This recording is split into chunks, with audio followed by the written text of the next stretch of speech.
Hello students, welcome back to my channel The Economics Hub.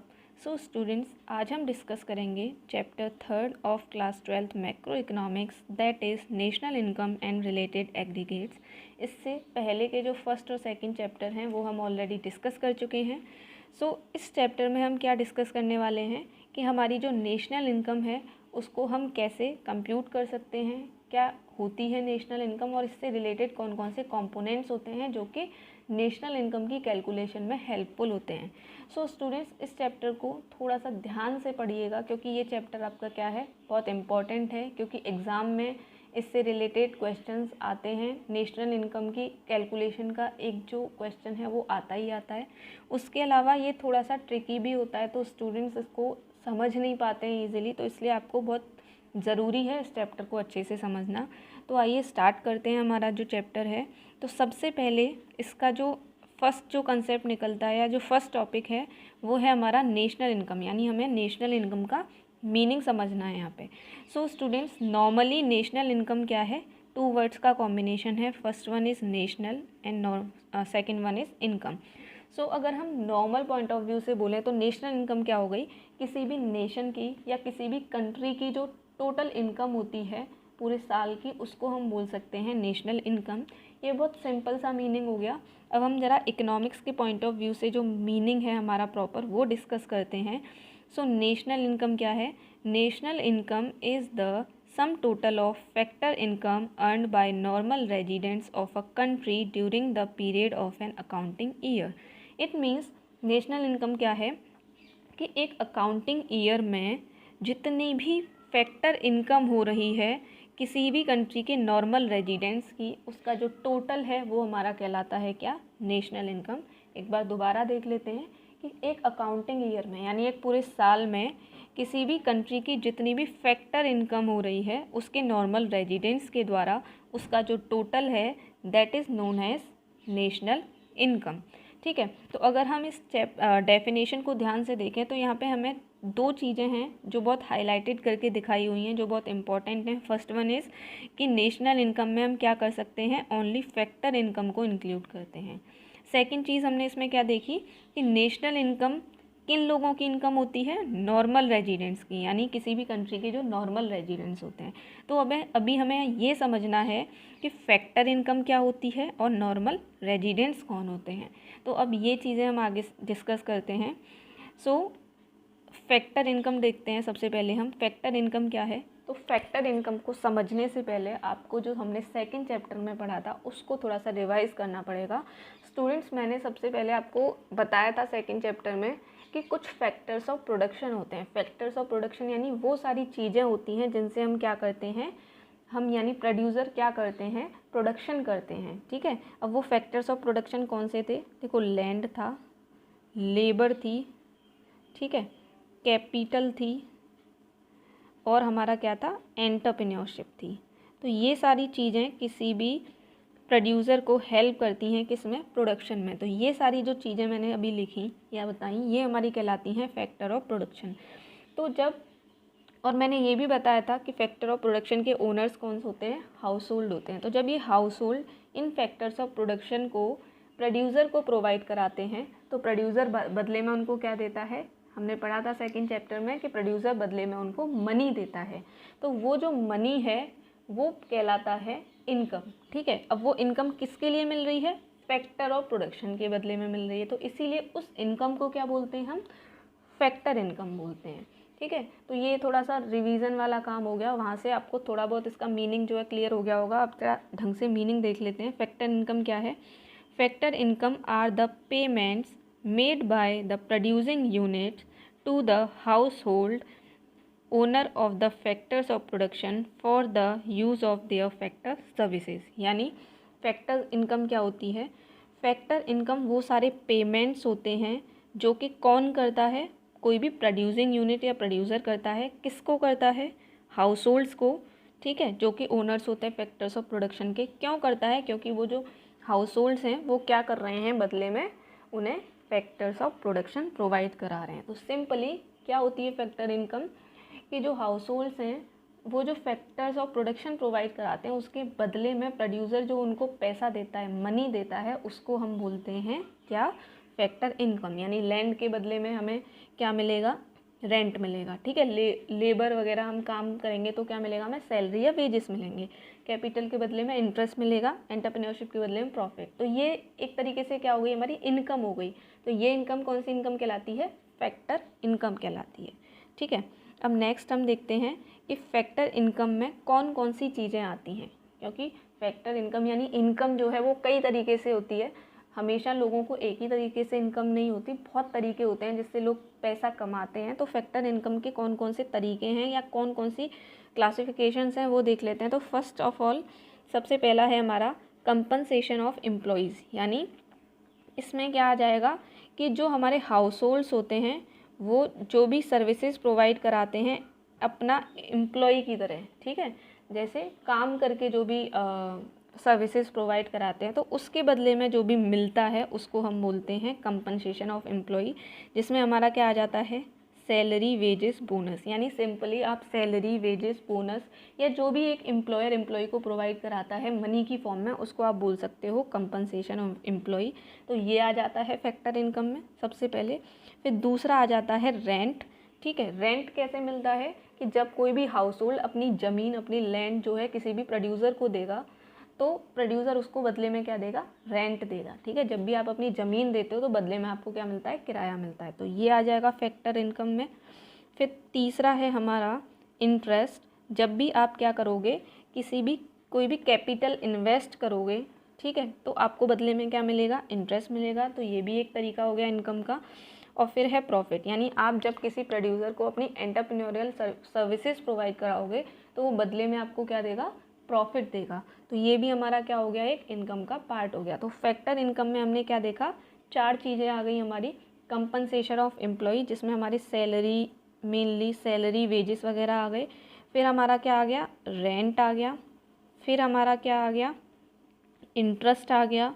और फिर fourth हमारा क्या था, प्रॉफिट। तो ये सारी जो चीज़ें हैं इनको हम बोलते हैं फैक्टर इनकम, जो कि हमें किससे मिलती हैं, फैक्टर्स ऑफ प्रोडक्शन या फैक्टर सर्विसेज को प्रोवाइड कराने से मिलती हैं, ठीक है। सो अब क्या है, so in the estimation of national income we include only these factor incomes. यानी जब भी हम नेशनल इनकम को कैलकुलेट करते हैं तो हम इन कैटेगरीज़ की जो इनकम है, जो अभी हमने 4 कैटेगरीज पढ़ी, इन कैटेगरीज़ की इनकम को ही कैलकुलेट करते हैं, ठीक है। अब हमने यहाँ पे ये क्यों बोला कि केवल इन्हीं कैटेगरी की इनकम को कैलकुलेट करते हैं, क्या कोई और तरीका भी होता है इनकम को अर्न करने का? जी स्टूडेंट्स, और भी तरीके होते हैं। तो उन तरीक़ों को हम कैलकुलेट नहीं करते हैं। तो अब वो कौन से तरीके हैं वो देख लेते हैं। तो एक और तरीका होता है इनकम को अर्न करने का, दैट इज़ ट्रांसफ़र इनकम। यानी एक और तरीके की इनकम होती है जिसको हम बोलते हैं ट्रांसफ़र इनकम।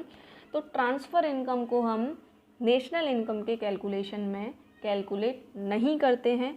क्यों नहीं करते हैं, ठीक है, और कैसे ये फैक्टर इनकम से डिफरेंट होती है ये देख लेते हैं। तो सबसे पहले हम देखेंगे कि जो हमारी ट्रांसफ़र इनकम है वो फैक्टर इनकम से कैसे डिफरेंट होती है। तो ट्रांसफ़र इनकम का मीनिंग देख लेते हैं। ट्रांसफ़र इनकम क्या है? Transfer income are those income which are received by a person as a help, donation और चैरिटी एट्सेट्रा। यानी नॉर्मली आपको क्या है, किसी पर्सन से कोई हेल्प मिल रही है मनी की फॉर्म में, ठीक है। यानी कोई आपको क्या कर रहा है, नॉर्मल हेल्प दे रहा है। कोई भी आपका रिलेटिव है, कोई भी जानकार है, तो वो आपको पैसे की फॉर्म में हेल्प कर रहा है। कोई आपको डोनेट कर रहा है, चैरिटी की फॉर्म में दे रहा है। तो ये भी एक तरीके से आपके लिए तो इनकम हो गई। यानी आपको क्या किया, किसी ने 6,000 रुपये, 7,000 रुपये डोनेट किए, ठीक है। तो जब आपको डोनेट किए तो आपके लिए तो मनी आ रहा है, तो ये इनकम हो गई। लेकिन ये कैसी इनकम है? ये ट्रांसफ़र इनकम है, क्योंकि इसमें आपने कोई भी इकोनॉमिक एक्टिविटी नहीं करी है। तो वो सारी इनकम जो कि किसी भी हेल्प के थ्रू मिलती हैं, डोनेशन या चैरिटी के थ्रू मिलती हैं, उसको हम बोलते हैं ट्रांसफ़र इनकम, ठीक है। और फैक्टर इनकम क्या है? अभी हमने थोड़ी देर पहले ही डिस्कस किया था। फैक्टर इनकम वो इनकम होती है जो कि हमें फैक्टर्स ऑफ प्रोडक्शन के बदले में रिसीव होती है, ठीक है। तो दोनों का हमें डिफरेंस पता चल गया कि ट्रांसफ़र इनकम कौन सी होती है, जो कि किसी भी पर्सन को हेल्प के थ्रू, डोनेशन या चैरिटी के थ्रू मिलती है। उसके लिए कोई भी इकोनॉमिक एक्टिविटी नहीं की गई है, यानी कोई भी काम नहीं किया गया है। और on the other hand factor income क्या होती है, जो कि हमें फैक्टर्स ऑफ प्रोडक्शन के बदले में मिलती है, यानी जिसके बदले में हमने कोई ना कोई काम किया हो। तो हम बोल सकते हैं कि फैक्टर इनकम हमारी क्या होती है, फैक्टर इनकम हमारी अर्नड इनकम होती है, यानी जिसको हमने अर्न किया है, काम करके कमाया है। और ट्रांसफ़र इनकम हमने कोई अर्न नहीं किया, हमको तो नॉर्मली डोनेशन में मिल गई, हेल्प में मिल गई, चैरिटी में मिल गई, यानी हमने इसके बदले में कोई काम नहीं किया है। तो ट्रांसफ़र इनकम क्या कहलाती है, अनअर्नड इनकम कहलाती है, और फैक्टर इनकम अर्नड इनकम कहलाती है। So transfer income are not included in the estimation of national income because there are not rewards for rendering factor services। ठीक है, मतलब हमने क्या देखा कि ट्रांसफ़र इनकम को हम नेशनल इनकम की कैलकुलेशन में ऐड नहीं करते हैं। क्यों नहीं करते हैं, क्योंकि ये क्या नहीं होते, ये कोई रिवॉर्ड नहीं है किसी भी तरीके की। आपने किसी को कोई फैक्टर सर्विसेज नहीं प्रोवाइड कराई, किसी भी तरीके की आपने कोई इकोनॉमिक एक्टिविटी नहीं करी, ये तो आपको नॉर्मली ट्रांसफ़र कर दी गई है, नॉर्मली मिल गई है, इसीलिए हम इसको कैलकुलेट नहीं करते हैं, इसको ऐड नहीं करते हैं। ठीक है, अब हमारा यहाँ पे देखो जो पहला क्वेश्चन था वो क्लियर हो गया है। पहला क्वेश्चन क्या था हमारा कि फैक्टर इनकम क्या होती है, तो फैक्टर इनकम हमारा सॉल्व हो गया ये वाला क्वेश्चन जो कि हमने डेफिनेशन में देखा था। सेकंड डेफिनेशन में हमने कौन सा क्वेश्चन देखा था कि नॉर्मल रेजिडेंस क्या होते हैं। तो अब हमें क्या देखना है, नॉर्मल रेजिडेंस के बारे में पढ़ना है और नॉर्मल रेजिडेंस क्या होते हैं ये देखना है। सो नॉर्मल रेजिडेंस क्या है, who are normal residents of a country। Normal residence is one who ordinarily reside in the country concerned or whose center of economic interest lies in that country। It means normal residence को समझने के लिए आपको दो चीज़ें ध्यान में रखनी पड़ेंगी।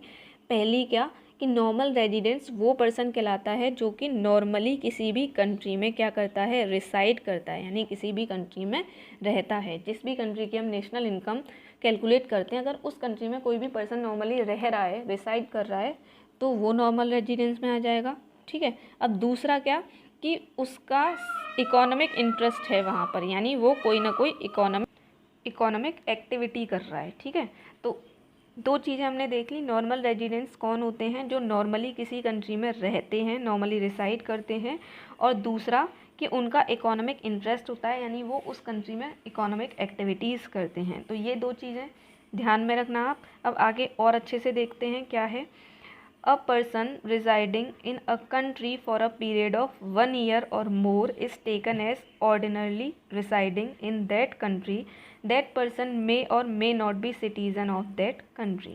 ठीक है, अब इसका मतलब क्या हो गया, देखो अभी हमने इससे पहली जगह पे क्या देखा था कि किसको बोलते हैं हम नॉर्मल रेजिडेंट, जो कि किसी भी कंट्री में नॉर्मली रह रहा है, रिसाइड कर रहा है। ठीक है, अब कोई भी कंट्री रह रहा है तो वो कितने दिनों से रह रहा है, कब से रह रहा है, ये चीज़ पे तो देखेंगे। तो इसके लिए क्राइटेरिया फिक्स किया हुआ है कि नॉर्मल रेजिडेंट वही पर्सन होता है जो कि कितने दिनों से रह रहा हो, 1 ईयर या उससे ज़्यादा रह रहा हो। ये चीज़ हमेशा ध्यान रखना कि नॉर्मल रेजिडेंट वही पर्सन कहलाता है जो किसी भी कंट्री में 1 साल या उससे ज़्यादा टाइम से रह रहा हो। ठीक है, और इसमें ये इम्पोर्टेंट नहीं है कि वो उस कंट्री का सिटीज़न हो। जैसे फॉर एग्जांपल कोई पर्सन है वो अमेरिका का है, अमेरिका में पैदा हुआ, वहीं का है, वो वहीं की सिटीजनशिप है उसके पास, लेकिन वो यहाँ पे पिछले 4-5 साल से रह रहा है और यहाँ पे क्या कर रहा है, वो अपनी कोई भी इनकम जनरेट कर रहा है, यानी इकोनॉमिक एक्टिविटीज़ कर रहा है यहाँ पे। तो 4-5 साल से रह रहा है, यानी 1 साल या उससे ज़्यादा टाइम से रह रहा है, तो इसलिए हम उसको क्या बोल सकते हैं, नॉर्मल रेजिडेंट बोल सकते हैं। तो पहली जो कंडीशन है वो यही है कि कोई भी पर्सन अगर किसी कंट्री में 1 साल या उससे ज़्यादा टाइम से रह रहा है तो हम उसको ऑर्डिनरी रेजिडेंट या नॉर्मल रेजिडेंट बोल सकते हैं। ज़रूरी नहीं है कि वो उस कंट्री का सिटीज़न हो। अब सेकंड चीज़ क्या है, a person is said to have his income interest in a country when he carry out all his economic activities such as production, consumption and investment in that country। यानी ज़रूरी नहीं है कि कोई पर्सन बस 1 साल से ज़्यादा रह रहा है और हमने उसको नॉर्मल रेजिडेंट मान लिया, नहीं, हमें दूसरी चीज़ क्या देखनी होगी कि वो कोई ना कोई इकोनॉमिक इंटरेस्ट है उसका, कोई ना कोई इकोनॉमिक एक्टिविटी कर रहा है, लाइक या तो वो हमारे कंट्री में प्रोडक्शन कर रहा है या कंजप्शन कर रहा है या इन्वेस्टमेंट कर रहा है। तो अब हमने दो चीज़ देख ली यहाँ पे कि नॉर्मल रेजिडेंट कौन कहलाता है। नॉर्मल रेजिडेंट वो पर्सन कहलाता है जो कि हमारे कंट्री में 1 साल या उससे ज़्यादा टाइम से रह रहा हो, दूसरा वो हमारे कंट्री में कोई ना कोई इकोनॉमिक एक्टिविटी कर रहा है, ठीक है, तो वो कहलाता है हमारा नॉर्मल रेजिडेंट। अब हम ज़रा डिफरेंस देख लेते हैं नॉर्मल रेजिडेंट में और नॉन रेजिडेंट में, ठीक है। एनआरआई जो होते हैं उनमें और नॉर्मल रेजिडेंट्स में डिफरेंस देखते हैं। तो पहला डिफरेंस क्या है, एक यहाँ पे पहली चीज़ दे रखी है, Indians working in foreign embassies in India. मतलब कि एम्बेसीज का मतलब क्या होता है, हिंदी में दूतावास कहते हैं। तो अगर कोई फॉरेन एम्बेसीज है, यानी फॉरेन का की कोई एम्बेसीज है किसी अदर कंट्री की, और वहाँ पे कोई इंडियन पर्सन जो है, जो इंडिया का है, वो वर्क कर रहा है, ऑब्वियसली वो किस में आ जाएगा, नॉर्मल रेजिडेंस में आ जाएगा, क्योंकि वो इंडिया का है और यहीं पे वो इकोनॉमिक एक्टिविटी कर रहा है, तो वो हमारा आ जाएगा normal residence of our country.